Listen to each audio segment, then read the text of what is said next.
Hello and welcome to Deep Dive on NewsX World. I'm Ellie Richardson.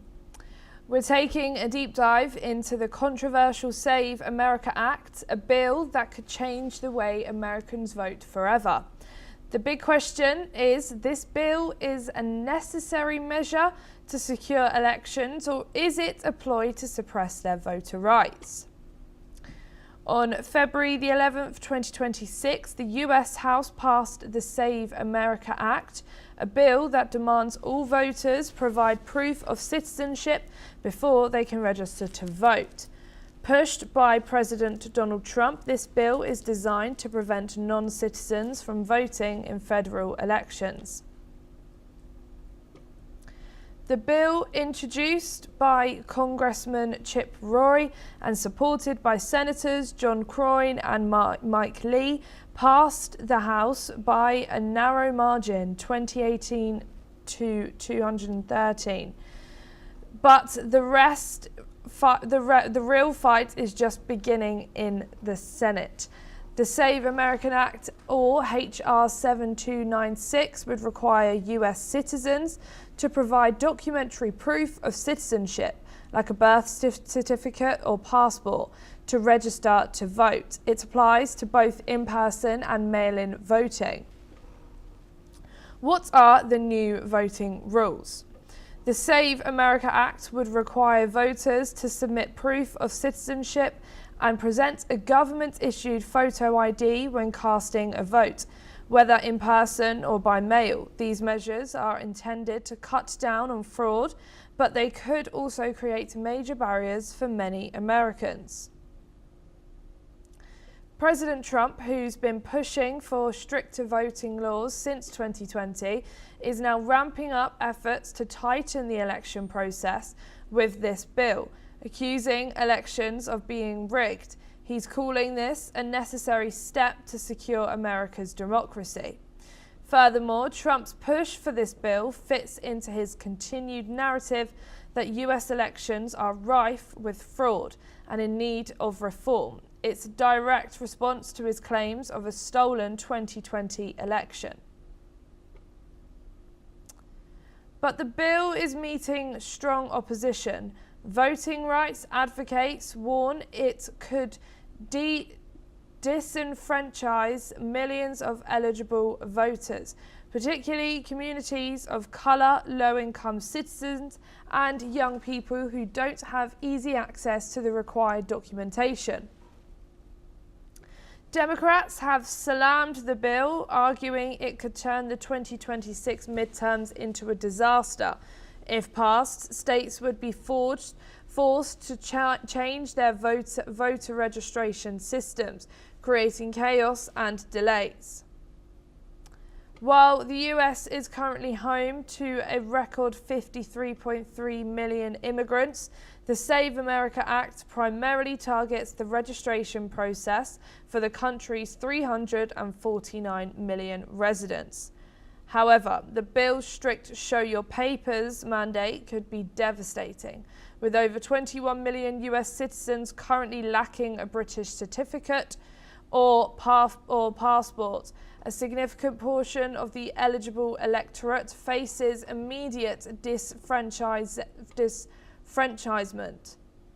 If passed, the act is expected to trigger a wave of legal challenges in states with large minority populations, like stalling full implementation for years as courts weigh the new requirements against existing federal voting protections. As the midterm elections approach, the debate over this bill will be a hot potato issue in political campaigns nationwide. What we know is that in swing states, the Save America Act will transform election administration into a volatile legal and political battlefield, acting as a force multiplier for existing state-level restrictions. In Arizona, the act would dismantle the current dual-track system, potentially purging roughly 40,000 federal-only voters, many of whom are students or neutralized citizens who currently lack the specific documents required under the new federal mandate. In Wisconsin and Pennsylvania, the bill's threat of a 5-year prison sentence for election workers creates an administrative chill, where local clerks may over-reject valid registrations to avoid personal criminal liability. Across the board, the mandate for monthly voter roll purges based on often outdated federal databases risks wrongful removals or eligible voters in high-stakes jurisdictions like Georgia, where narrow margins are expected to decide control of the Senate. The Save America Act is now in the spotlight, and the impact of this bill could change US elections forever. Whether it passes the Senate or faces a legal battle, the aftershocks will be felt for years. I am now being joined by Dr. Andrew Latham, who's a professor of International Relations and Political Theory at Macalester College, joining us from Minneapolis. Thank you so much for joining us here today for our episode of Deep Dive. My first question for you is, the Save America Act has sparked intense debates. Can you explain why this bill is being seen as both a necessary reform and a potential threat to voter rights? Yes, well, on the one hand, there's a perfectly good rationale for it in terms of maintaining the integrity and security of the electoral system. That's fundamental in any democracy, including the American democracy. And so one can make a principled argument in favor of it. But there's also a partisan political dimension here as well. To the extent that it excludes minority voters and lower income voters, it's going to disproportionately affect the base of the Democratic Party and advantage the Republican Party accordingly. And so it's being framed and understood in both ways. A rational response to a set of challenges to the electoral system. It's long overdue, it has to happen. Versus, on the other hand, this is a partisan political play on the part of the Republicans designed to shift the balance in swing states to improve the Republican Party's prospects in the Senate, to be sure, and perhaps even at the presidential level. So it's where you stand on this depends on where you sit politically at the moment. It has to be said, too, that there's very little evidence of widespread voter fraud in this country. So that's a part of the equation as well. And with over 21 million Americans lacking key documents like birth certificates or passports, do you think this bill could disproportionately affect certain groups, particularly minorities and low-income voters?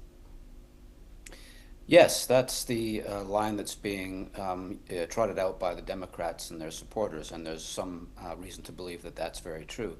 The Republicans are responding, of course, by saying that measures could be put in place to facilitate access on the part of those constituencies to the relevant documents.